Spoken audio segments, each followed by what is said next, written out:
Howdy, Possum Patty here, and I have 3 things to share with you today.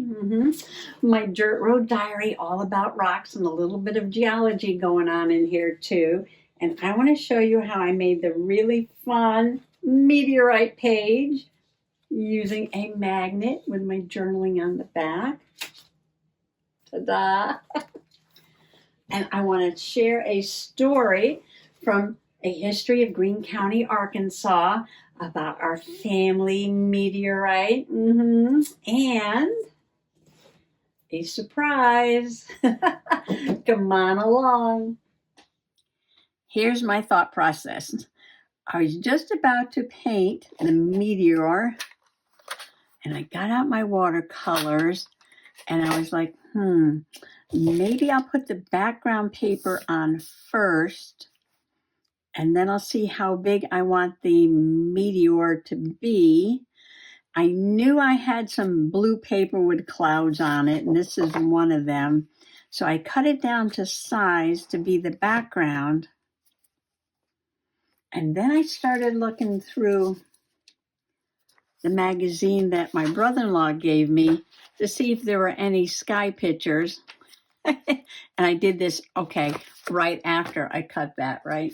So I'm looking through there, and I came across this picture, and I'm like, this really looks like the landscape over which I saw the meteor. So I was like, I can put that on the page. Oh, I already cut that. Well, maybe I can still put that. Put this on top. This can be the border instead of the white. Or, I could put this and do my journaling on the white. Or we'll go back to this and I'll rip this out. I'll put this here.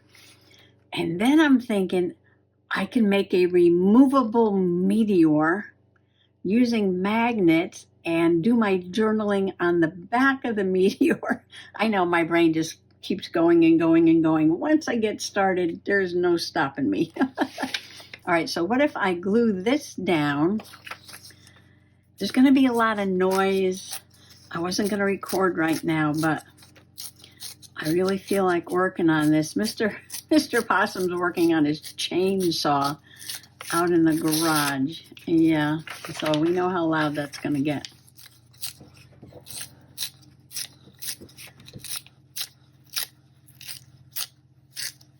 So I'm going to rip this.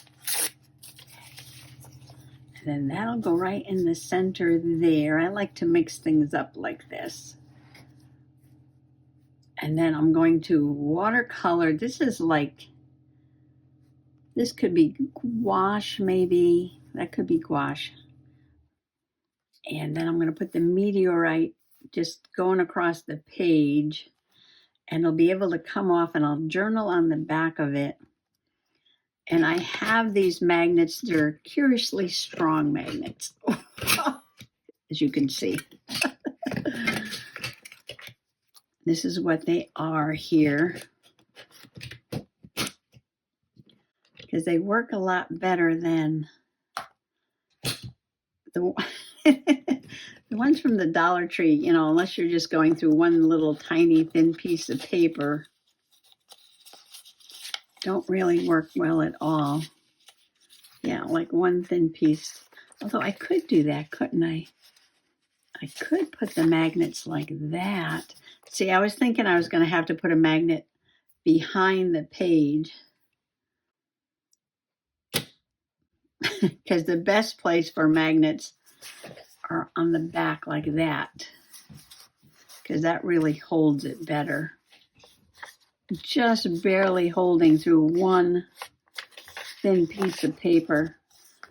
Yeah, I'm not going to chance that. Let's go with these. So what I'm going to do is put the magnet on the back side, back here. And then when I do that page, I'll just cover that up with something. I'll just cover that up with something. I should have put a background on here first. Let's see. Maybe I'll put a background on here first because I can always put a sticker or something over the magnet. And then I'm going to glue all these down.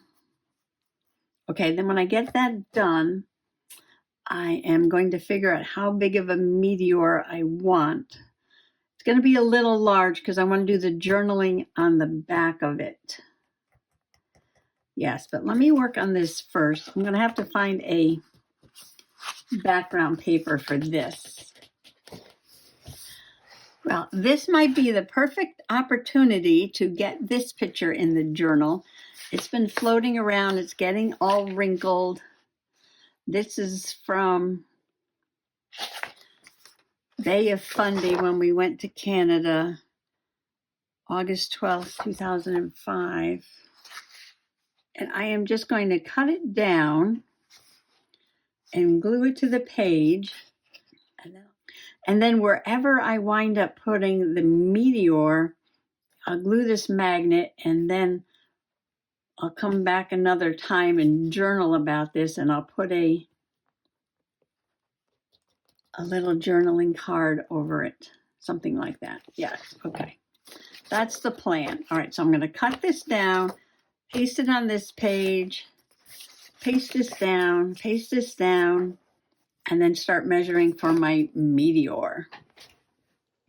Story time. Let me read just a few pages from A History of Greene County, Arkansas by Merle Rhine Mueller. Yes, Auntie Merle, the same Auntie Merle that wrote the book about the earthquake. And this chapter is called Personalities and Happenings. This is all taking place in Greene County, Arkansas. The Great Meteorite in Greene County. On February 17th, 1930, at 4 in the morning, a brilliant streak of light moving southwest roused people all over the whole countryside from their beds. So unearthly and radiant was the light, it seemed the whole landscape was on fire.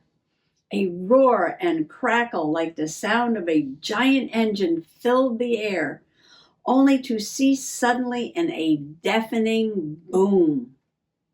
Excited citizens were filled with wonder. They had never seen or heard anything to compare with this phenomenon, which had shattered the stillness of a frosty morning. All manner of theories were voiced on the cause of this curious disturbance and blinding display of light. The next morning, Paragould High School Principal L.V. Rhine, my great-uncle L.V., who was also physics instructor, told his class he thought a meteor had fallen near Paragould. Later in the morning, he permitted the class of 12 boys to leave school on a scientific expedition. Following directions indicated by farmers in the area where the light had seemed to descend, the boys located an 85-pound rock embedded about 2 feet in the mud of a plowed field near Walcott, on the farm of R.E. Parkinson, 14 miles from Paragould. Excitedly, the boys sought permission from Parkinson to dig up the rock.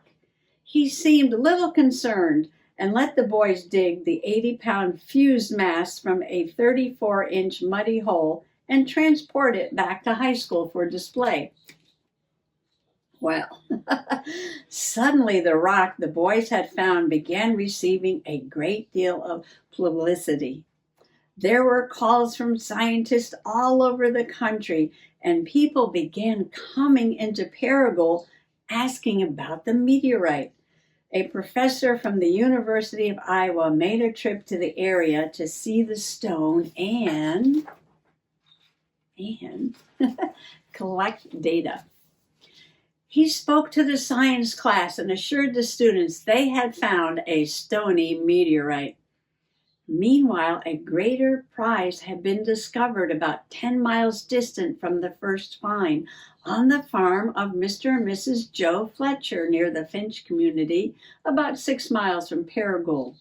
An interview, the Fletchers related how they had been awakened by the piercing sound, with their house rocking and vibrating as if from a blast of dynamite, and the atmosphere aglow with brilliant light. It shone like a giant conflagration. The Fletchers sprang from their bed to see a fiery object fragment into pieces, one dropping straight down and the other streaking across their roof. For a frantic moment, they thought this mysterious ball of fire might crash on the house. So awesome was the blazing spectacle, they thought it must surely be the day of judgment. It was several weeks before the greater portion of the meteor was located. A neighbor searching for a lost cow came upon it, buried 9 feet in the yellow clay of a hillside field. Clods of the yellow clay had been thrown 100 yards or more as the great stone plunged to earth. Mr. Fletcher, using a derrick with a team and a dozen men, worked several days to dislodge and lift the stone from its deep hole. It weighed 820 pounds, and when it was finally hoisted on a wagon, the wagon bed smashed to the ground. Then there began an endless stream of sightseers to the farm to see the meteor.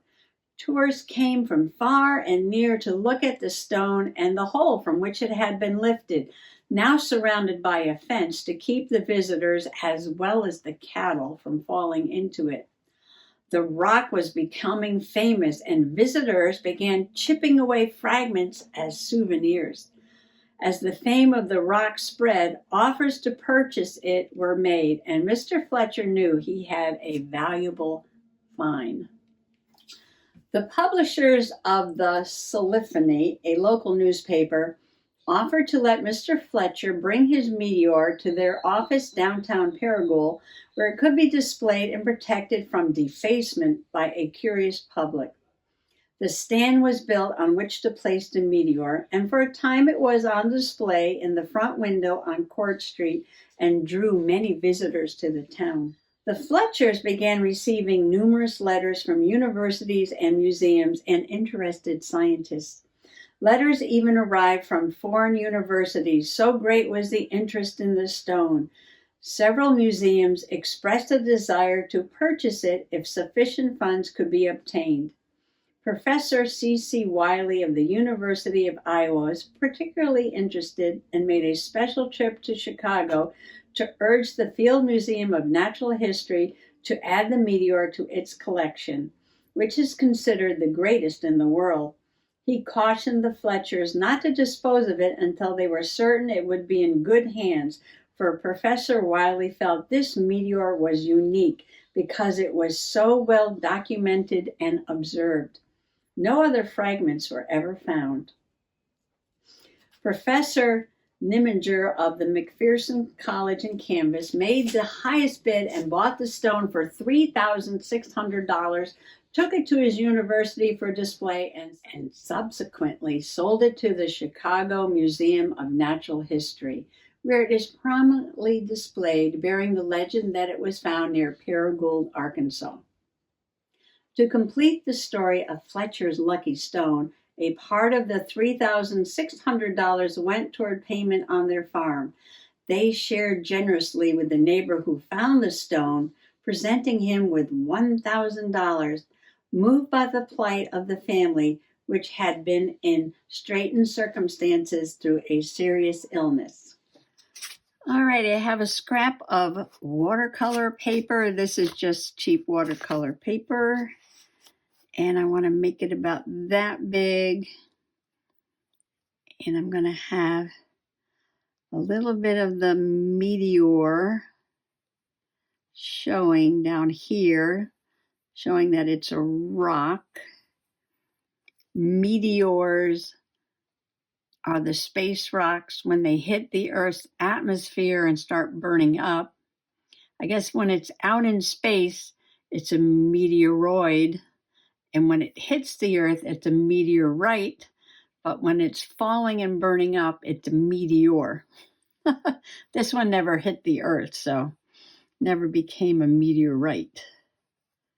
So sort of a dimply, crusty rock.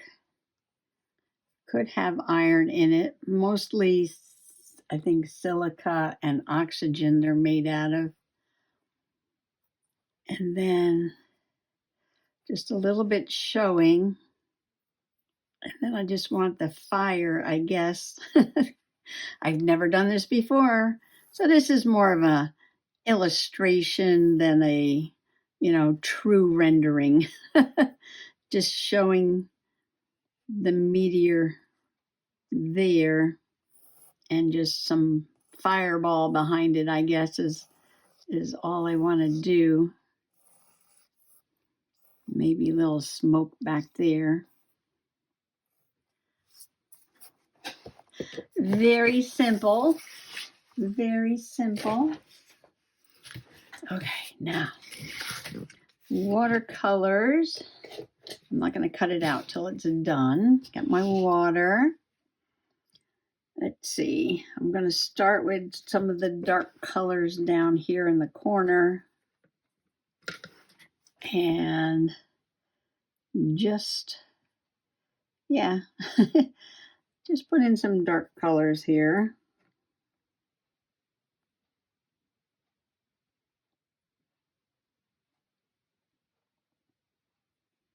Now, of course, I did not see the rocky part.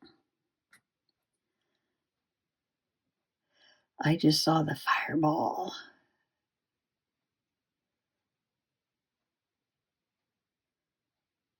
Just trying to paint it so it's not like solid, like a solid color. Just kind of variegated a little bit there. Usually dries a little lighter, so I might have to put some more dark color on there. Now, I did not see a little red, but maybe I'll put just a tiny bit of red. Tiny bit of red down here. Maybe I want darker red. Maybe I should mix some of that black with the red. I don't know. Just a tiny bit.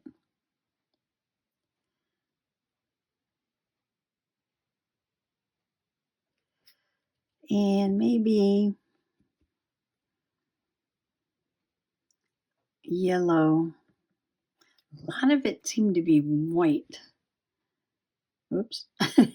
Whoops. We're going to bring that out a little bit. Yeah.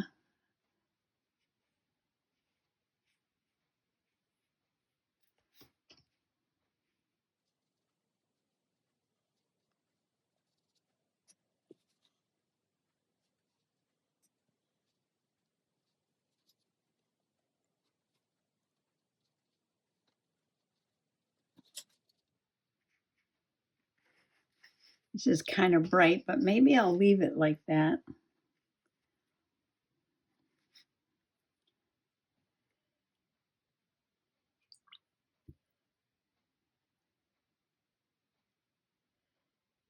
Just dropping in a little bit of orange. That red kind of faded out when I put in the yellow.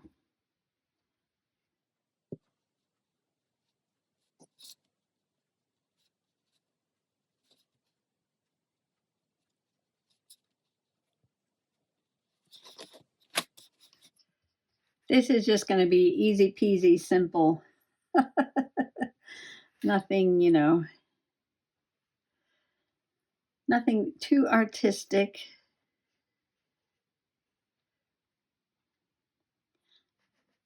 Just a burning ball of rock.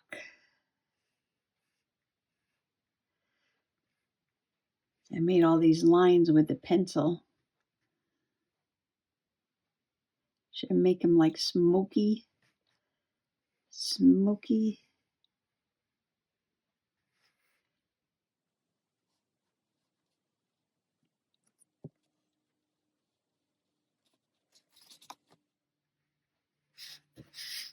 Oh, I like this orange bit down there. Yes, I love that part. What do we put up here? What do we put up here? Put some smoke.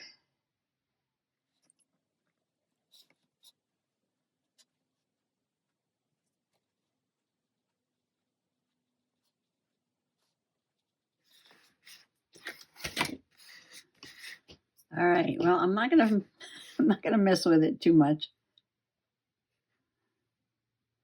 She says as she continues to mess with it.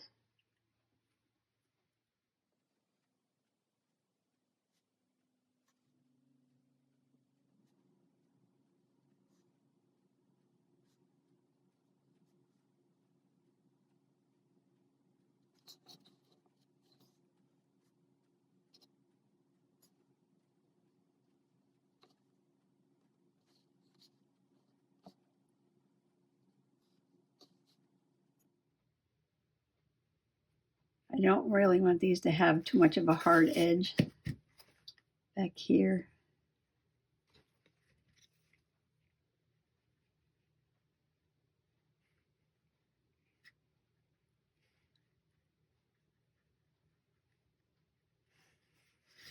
I'm going to stop right there. Yes, I am. I don't know what that dot is there, though.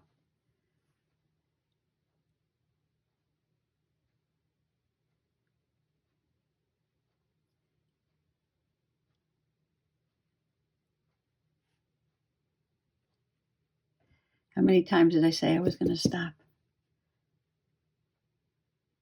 I just want the leading edge to be very dark.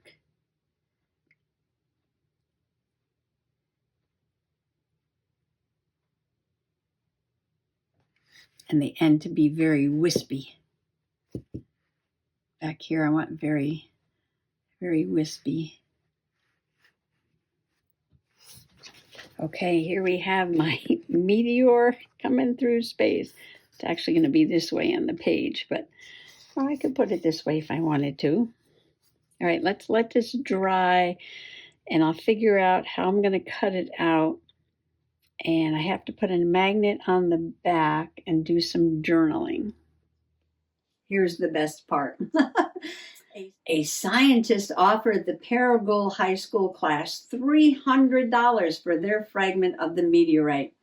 The school board agreed to permit the class to accept the money with which to buy desperately needed laboratory equipment. Milton Hicks, the science class treasurer, had already opened a bank account in the name of the class.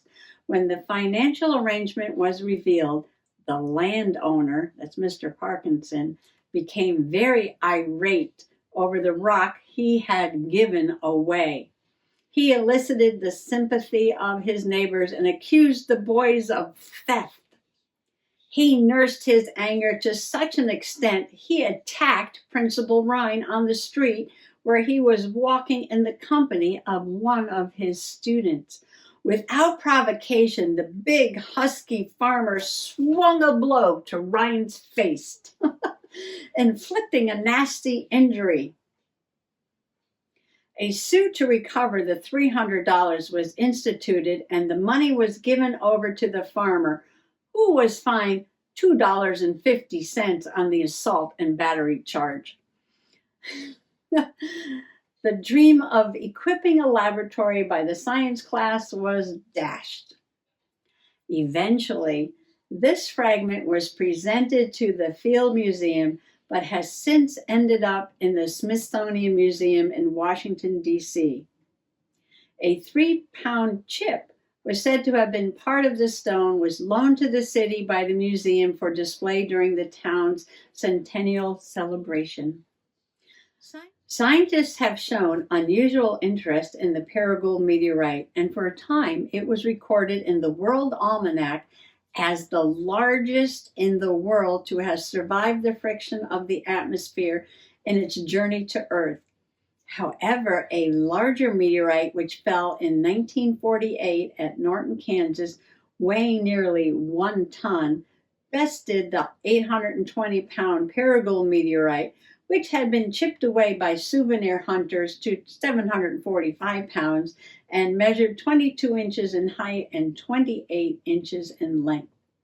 According to Mr. Rhine, that's Uncle Elvie, now a retired attorney and former city judge, for years after the meteorite was discovered, geologists continued to visit or write him to get firsthand information on this rare event.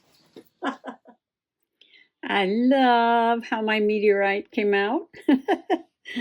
Look at that ball of fire.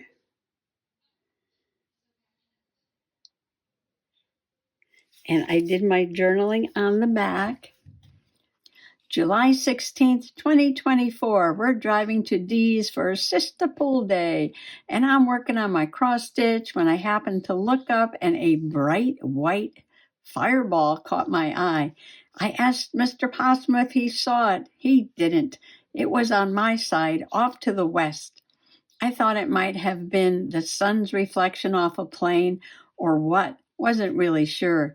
The next day I learned that it was a meteor that appeared over New York City. Should I say where we were driving? I didn't put that in. I can fit it right here. Like that. Okay. Like that. Okay, now I'm hoping that the Fabri-Tac will hold these magnets. They are very, very strong. And I've got one on this side. And I schmood glue, of course, I always do. Look at that. Well, of course, I had to go to the Smithsonian Museum of Natural History to go visit the family meteorite. That was super fun. And then I got it in my head that since there were so many little pieces of this meteorite out there in the world, not in a museum, little pieces that had fallen and bits chipped away by the tourists, right? That I needed to find a little chip of this meteorite. And so I searched for a very long time. And finally, I found a dealer out west who sold me a little piece of the meteorite. Now I've got it in here. This is what it came in. I'll get it open. So I have this little tiny piece of the meteorite with this little paper. It says meteorite fell 17 February 1930, Paragould.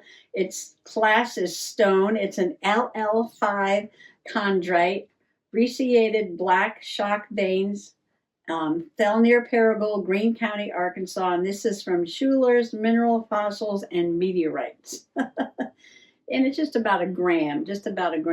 Now, there was a shock vein in it, and yes, I used to take this and show all my kids, and I always took it out of the plastic, and I let them touch it, because how often do you get to touch a space rock, something that fell, right? And, well, I guess too many kids touched it because it broke in half on that fissure. So I put a little glue and I glued it back together. So now I keep it in the plastic. Yeah, but it was super fun to let the kids touch it. So here's my little chip of the family meteorite. Yes. Earthquakes and meteorites is a big family deal, right? I also have in my family book, I collected several articles from different sources online all about the meteorite and the events, but none of them talk about my great Uncle Elvie getting punched in the nose. And the lawsuit, right? So they lost the $300 to buy the lab equipment. But Uncle Elvie got $2.50 for getting punched in the nose. Okay. Well, thanks for coming along today and allowing me to share my meteorite stories with you. Happy junk journaling. Bye-bye.